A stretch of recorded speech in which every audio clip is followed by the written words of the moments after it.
Bonjour, bonjour à tous.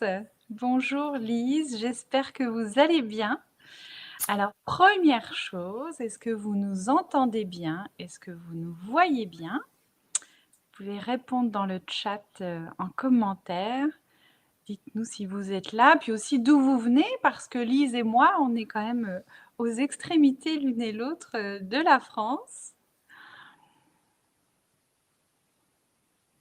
Pour le moment, je ne vois rien. Et merci de votre présence en live. Merci aussi à ceux qui vont regarder le replay. Alors, bienvenue à cette nouvelle interview en live mensuelle. Et je suis heureuse d'être avec vous, puis avec toi, Lise, aujourd'hui. Donc, on va être ensemble jusqu'à 9 heures. Donc, je suis Pauline Germain, consultante et mentor en relations interpersonnelles au service des indépendants. Et je vous aide à créer des relations joyeuses et durables avec vos prospects, vos clients pour un business heureux. C'est une belle promesse quand même. Le thème du jour aujourd'hui avec mon invitée Lise. Merci Christine, ça y est, nous ne sommes pas seuls. Nirina, merci, super. Ben, le thème du jour que nous allons explorer avec toi Lise aujourd'hui, c'est le courage et notamment le courage d'être soi. Alors peut-être déjà à toutes les personnes qui sont déjà là, comment ça résonne pour vous? Qu'est-ce que c'est pour vous le courage d'être soi? À quoi ça ressemble? Donc qui mieux que toi Lise aujourd'hui pour en parler? Merci. Merci à toi Lise d'avoir accepté mon invitation. Donc Lise, tu es coach pour dirigeants et managers. Euh, et pour commencer, eh ben, le courage pour toi, qu'est-ce que c'est? Alors bonjour Pauline et bonjour à tout le monde. Je tiens particulièrement à te remercier pour cette invitation malgré l'horaire très matinal, puisque je ne suis pas la personne la plus matinale de la Terre, mais je suis ravie et honorée d'être là. Donc merci à toi et puis à tous ceux qui nous écouteront. Alors répondre à ta question, pour moi le courage, c'est quoi? Déjà la première chose que je dis, que je prône, c'est que le courage, c'est une compétence. Donc ça, c'est plutôt une bonne nouvelle, parce que ça veut dire qu'on peut tous l'acquérir. J'ai tendance à dire que c'est pas inné le courage et que ça part un petit peu déjà d'un choix. Le courage, c'est ce que je prône au quotidien parce que c'est ce qui m'a permis de rester debout toute ma vie finalement. C'est selon moi un muscle qu'on peut développer un peu plus chaque jour. Il y a des personnes qui veulent avoir des pectoraux et qui vont faire des tractions à la salle de sport. Et moi, j'aide les personnes à développer leur courage et le courage de façon générale. On m'a souvent dit de moi que j'étais quelqu'un qui dégageait beaucoup de confiance en moi, ce qui est faux, parce que à l'origine, j'ai pas du tout confiance en moi. Mais je suis courageuse. Et pour moi, c'est la nuance justement entre la confiance et le courage. Le courage, selon moi, c'est d'avoir peur et d'y aller quand même. Et le courage d'être soi, alors particulièrement? Le courage d'être soi, justement, ça veut dire vaincre ou affronter un peu la peur du jugement, la peur du regard des autres, la peur de ne pas être aimé et de se libérer de ça, justement, de façon à être le plus possible soi-même, parce que quand on est soi-même, c'est tellement agréable. De toute façon, personne ne fait l'unanimité. Personne. On peut remonter très loin, on peut prendre les personnes les plus célèbres et formidables, même elles ne font pas l'unanimité. Donc partir de ce postulat-là et de se dire que la critique est inévitable, quoi qu'il arrive, quoi qu'on fasse, quoi qu'on dise, et déjà c'est un bon point de départ pour se libérer un peu de ce regard qui souvent nous oblige à porter des masques et nous éloigne de notre essence profonde. Merci. Partagez en commentaire, hein, c'est quoi pour vous le courage d'être soi? Dites-nous à quoi ça ressemble pour vous. Autre question, Lise, comment ça t'est venu en fait de partager, comment c'est né pour toi? Tu vois, on dit souvent de toi que tu es courageuse. Comment tu as eu envie, voilà, de partager ça et comment c'est né pour toi? Comment c'est né, le fait d'être dans l'accompagnement, tu veux dire? Eh Ou ben, comment de vouloir partager d'accompagner Mmh. justement sur ce versant-là du courage d'être soi. OK. J'ai, comme tout à chacun, j'ai, vécu quelques épreuves évidemment. Ça commence assez tôt pour moi puisque je grandis dans un foyer où déjà de base, il y a pas mal de dysfonctionnements. Il y a beaucoup, beaucoup d'alcool, chez mon papa et ma maman. Je m'aperçois assez vite que, la vie est étrange. Je vois ma maman qui est malheureuse et cetera. Je vais faire un gros accéléré, mais pour donner des notions de compréhension. Lorsque j'ai 7 ans, mon papa, se suicide. Ma mère refait assez vite sa vie. Je vois qu'elle est un peu plus heureuse qu'auparavant, puisque auparavant elle était battue, et nous aussi par notre papa. Son deuxième mari, si je puis dire ainsi, décède du coup en 1998. J'ai 13 ans, il décède d'un cancer foudroyant du foie, et ma mère décède 3 mois après lui, d'une maladie extrêmement rare. Donc à 13 ans, je comprends que ouais, pour le coup, il va falloir être courageuse, il va falloir se battre, il va falloir y aller. Et en fait, je traverse des enfers, pas tout de suite, enfin, hormis évidemment le fait que je suis orpheline, hein. Mais finalement, dans le tumulte, on se bat et on y va. C'est un peu plus tard que ça arrive. Je traverse une anorexie très profonde et sévère, et je me retrouve hospitalisée pendant 1 an, sans visite, sans courrier, sans coup de fil. Je fais pipi devant quelqu'un, je fais caca devant quelqu'un. Enfin, c'est vraiment une période de ma vie, quand j'y repense, je me dis mon Dieu. Et en fait, j'avais cette sensation d'être dans une pièce toute noire, sans espoir absolu. Et je voulais m'en sortir, mais tout le monde autour de moi, c'est-à-dire le milieu médical, me disait de toute façon, tu t'en sortiras pas. Et j'étais mais terrifiée de cette nouvelle. Je me suis dit, mais c'est quand même pas possible. Mmh. Et c'est un peu pour ça qu'aujourd'hui, en fait, je suis persuadée d'avoir vécu tout ce que j'ai vécu pour en faire quelque chose. Je suis persuadée qu'on a des ressources insoupçonnées, que parfois on ne les voit pas. Et en fait, j'ai un petit peu envie d'être cette petite voix dans la pièce où il fait tout noir, cette petite voix rassurante qui peut dire en fait, la lumière est pas loin.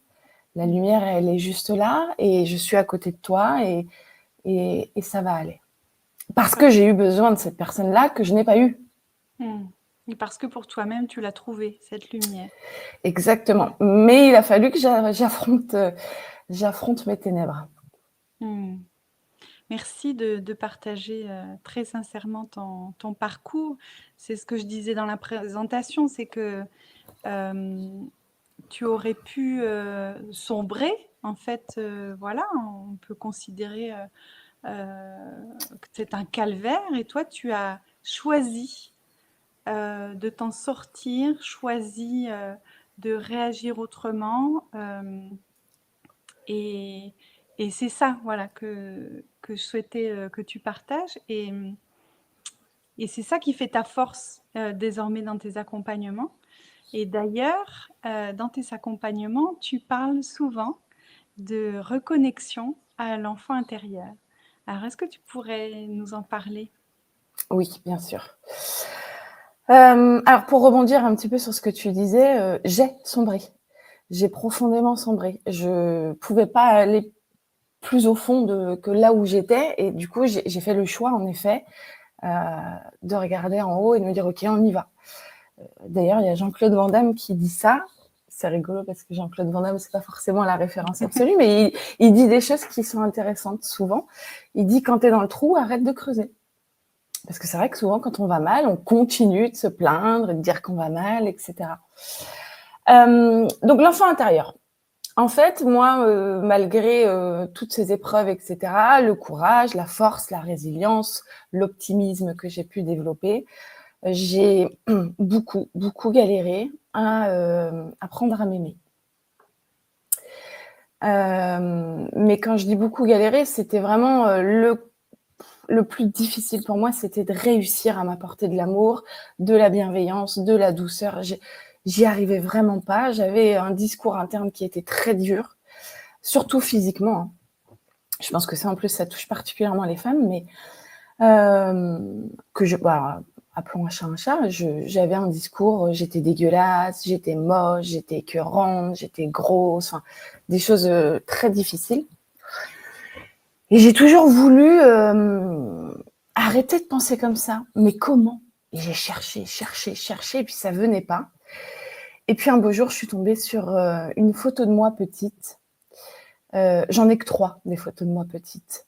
Donc je tombe par hasard, même si je ne crois pas au hasard, évidemment, je crois que l'univers fait bien les choses, sur cette petite photo de moi où j'ai 6 ans. J'ai fait un post il y a 2 jours là-dessus, justement. Et là, je ressens à l'intérieur de moi quelque chose et je regarde profondément cette petite fille.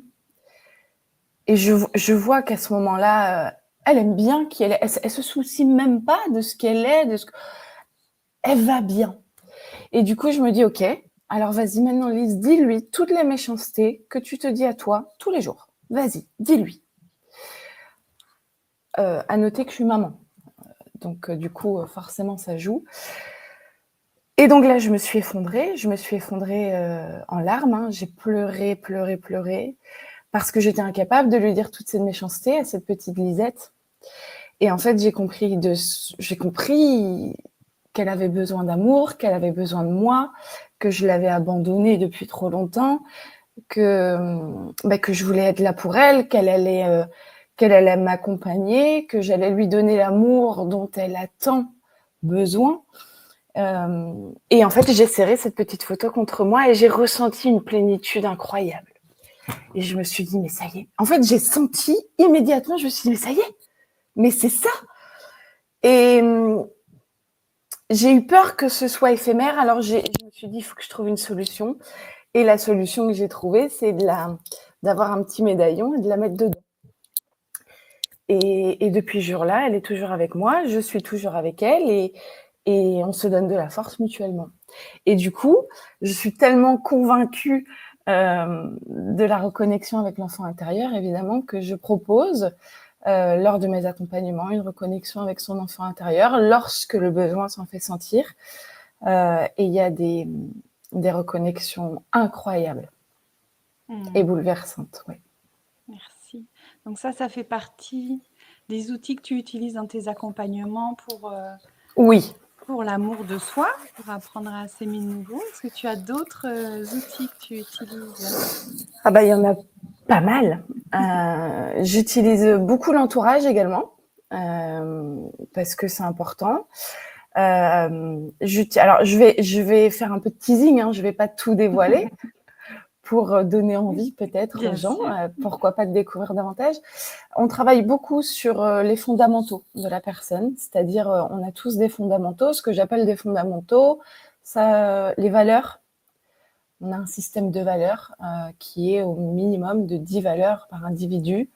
C'est bien de les connaître, c'est bien de faire ce travail parce que les valeurs, c'est le plus beau des trésors qu'on peut avoir. Et ça, c'est immuable. C'est-à-dire qu'on peut nous enlever tout ce qu'on a, notre maison, notre voiture, etc. Et on aura toujours ce magnifique trésor qui est, en tout cas, qui sont nos valeurs. Donc, on fait un travail assez intensif sur nos fondamentaux, donc les valeurs, les besoins, les peurs, les talents, les croyances, les limites, de façon à avoir un socle plutôt très solide et de se rendre compte, avec beaucoup de dissociation de la personne qu'on est et de nos ressources. Déjà, on fait ça. Et puis, moi, j'aime bien valoriser les petites victoires au quotidien. Donc, en fonction des personnes, je propose également de tenir un cahier de fierté. Parce qu'on a souvent tendance à se dire ah bah ça c'est pas bien dans notre discours intérieur, hein, ça c'est pas bien, ça c'est pas suffisant, ça c'est pas assez, et on se dit jamais ah bah bravo, ça c'est génial, mais bravo. Et ça c'est important effectivement. Et l'amour de soi, ça passe aussi par là, par des petites félicitations quotidiennes et récurrentes. Alors tu sais, quand tu parles de ça, de fierté de soi, de regarder ce qui est beau en fait. La première fois que je t'ai rencontrée, ce que je me suis dit, mais cette femme, elle a l'optimisme chevillé au corps. Tu m'avais partagé ton parcours et c'est vraiment ce qui m'est venu. Il y a des moments aussi hein, où bien sûr, il y a des downs, il y a des moments où ça va moins bien. on parle de courage et de continuer à avancer. Comment tu fais quand, vis-à-vis des peurs, pour les traverser, y aller quand même?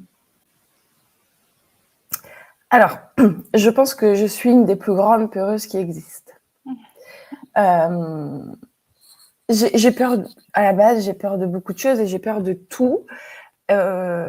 Et j'adore finalement avoir peur parce que je sais que je vais affronter mes peurs et je sais que je vais être fière de ça. Et je sais que ça va me permettre d'être une meilleure version de moi-même. C'est vraiment une quête que j'ai, qui s'arrête jamais en plus, donc c'est formidable. Ce que je fais beaucoup déjà, c'est que j'essaie de comprendre cette peur. Parce que souvent, ce qui se passe, j'ai remarqué, c'est qu'on a peur. Oh là là, j'ai peur. Ok, très bien. Mais on sait Et pas on ce qui reste dedans. voilà. Et on ne sait pas ce qui s'y cache et cette peur prend de la place et j'ai toujours tendance à penser que c'est la peur qui finit par gagner. Donc moi, j'essaie de la comprendre, cette peur, parce que en creusant, en la faisant un peu parler, et ben finalement, c'est une petite peur minuscule. Mais encore faut-il la faire parler. Mais parfois, il y a des peurs qui sont plus grandes. Et du coup, j'utilise la programmation neurolinguistique pour moi-même. Moi, j'ai imagé ma peur. J'en avais déjà parlé lors d'un podcast avec Cédric Khalifa. Mais alors, les gens, quand je parle de ça, me prennent pour une folle. Et je suis très à l'aise avec ça. Parce que je suis probablement un peu folle. En fait, ma peur est un gros monsieur tout moche. Un gros monsieur tout moche, un gros monsieur tout sale. Et Tu ne penses à j'imagine... personne, on est d'accord. Hein, c'est juste Ah non, je voilà, l'ai une imagé. représentation Oui, de la peur. exactement. Et en fait, quand j'ai vraiment trop peur, j'imagine que ce gros monsieur tout moche rentre dans ma maison intérieure et qu'en fait, il me manque de respect.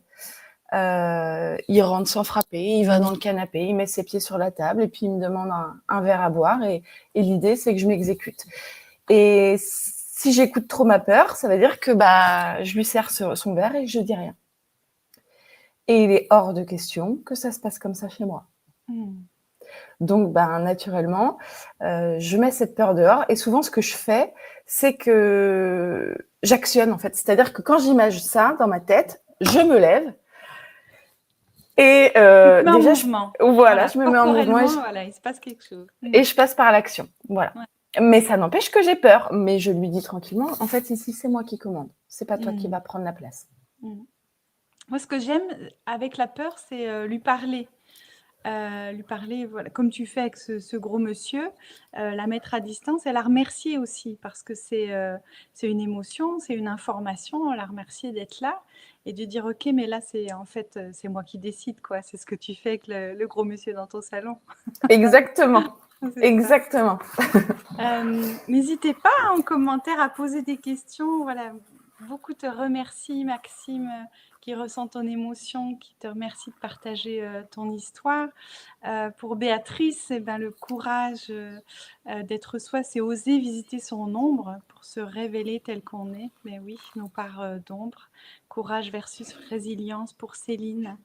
Se libérer des chaînes du passé, des transmissions non assumées, accueillir positivement ses erreurs pour Christine. Merci de vos partages. Nirina, le courage d'être soi, c'est oser avec le cœur, y aller quoi qu'il arrive, et il me semble que nous avons tous cette lumière en nous à la source. Mais oui, d'où l'invitation aujourd'hui de Lise. Je l'ai écrit dans mon post, on n'est jamais trop entouré de personnes lumineuses autour de soi. Donc, merci d'être venue aujourd'hui. Est-ce qu'il y a un essentiel que tu souhaites partager aujourd'hui, Lise, avec laquelle tu souhaites que les personnes repartent? Il y aurait beaucoup de choses. Moi, j'aime dire qu'il n'y a jamais de fatalité. Je sous-estime pas les épreuves de la vie. Pas du tout. Je sais que la vie peut parfois être difficile, parfois injuste, mais on n'est jamais condamné à rester dans sa douleur. Et on peut en faire quelque chose. Parfois, je pense qu'effectivement, il faut être bien entouré, comme tu le dis, Pauline. Ça reste assez essentiel. Et puis, que vous n'êtes pas seul, vous avez énormément de ressources en vous. Et l'idée, c'est de faire de votre histoire un tremplin, pas une prison. Mmh. Voilà ce que j'ai envie de dire. Moi, il y a la citation de Sénèque qui est un peu ma devise, je crois. C'est l'art de vivre n'est pas d'attendre que l'orage passe, c'est de savoir danser sous la pluie. Mmh. Et je pense que oui, c'est quelque chose qui est important et qui se travaille là aussi, hein, parce que l'optimisme, c'est comme le courage. C'est une compétence qu'on peut tous développer. C'est pas une qualité innée. Moi, j'ai été programmée pour voir la vie en noir à l'origine, hein, avec des pensées très négatives. Et en fait, j'ai beaucoup travaillé mon état d'esprit pour justement développer l'optimisme pour ma survie. Donc, c'est des choses qui se travaillent bien, ça aussi. Et on peut dire que c'est courageux aussi d'être optimiste, de décider de voir la vie Oui. autrement. Mmh. Oui, et en même temps, c'est tellement plus simple une fois qu'on y est. Parce que regarder la vie avec un regard un peu émerveillé, eh ben, c'est quand même beaucoup plus chouette. Pour avoir eu les deux regards, ça change littéralement les choses, ouais. Alors, comme il nous reste 5 minutes encore, eh ben, tu peux nous partager un autre essentiel qui est, tu vois, pour toi. Ah oui, ok. Qu'est-ce que je peux partager d'autre? Un autre essentiel. Toi qui me connais un peu, Pauline, qu'est-ce que tu crois que je peux dire? En fait, tu vois comment on peut faire, quoi, parce que choisir, ok, d'être courageux, d'être optimiste, mais concrètement, tu vois, comment on fait? Parce que tu dis, bah, ça se muscle en fait.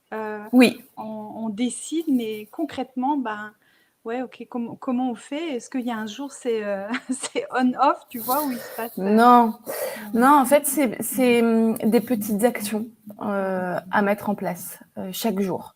C'est pareil, hein, si on fait le parallèle avec le sport, on va pas soulever une barre de 100 kilos le premier jour. Et on n'a pas de tablette de chocolat sans effort du jour au lendemain. Exactement. Donc, en fait, c'est petit pas par petit pas.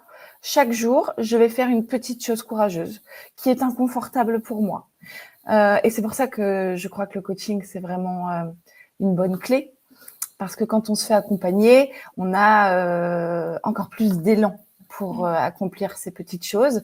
Et finalement, bah, assez naturellement, on arrive à développer le courage et à cet acte vraiment courageux qui parfois va être de partir d'une relation qui est pas forcément saine ou pas épanouissante, de partir d'un emploi qui ne nous satisfait plus, de réaliser un de ses rêves.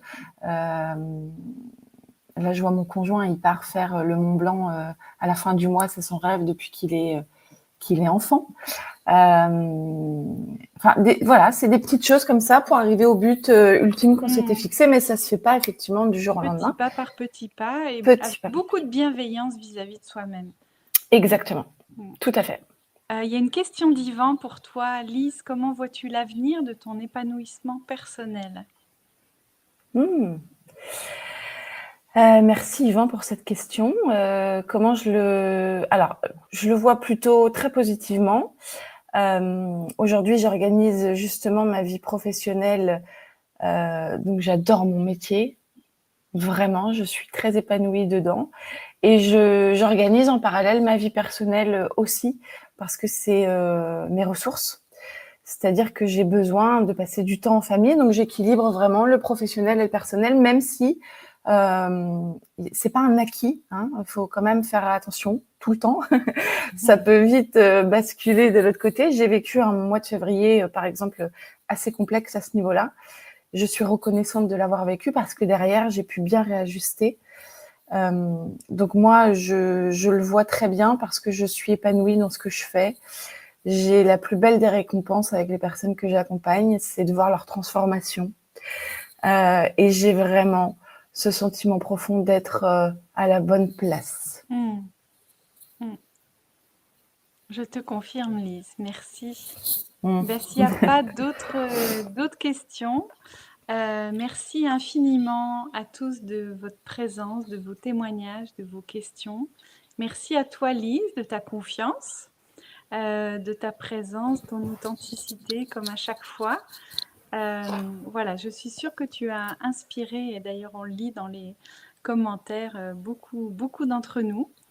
Voilà, n'hésitez pas. S'il y a encore d'autres questions après, Lise ou moi, on vous répondra, même après la fin du live. Merci à vous et puis rendez-vous le jeudi 5 juillet pour la prochaine interview mensuelle en live avec encore un invité pépite. On reprend les bonnes habitudes, hein, les premiers jeudis du mois.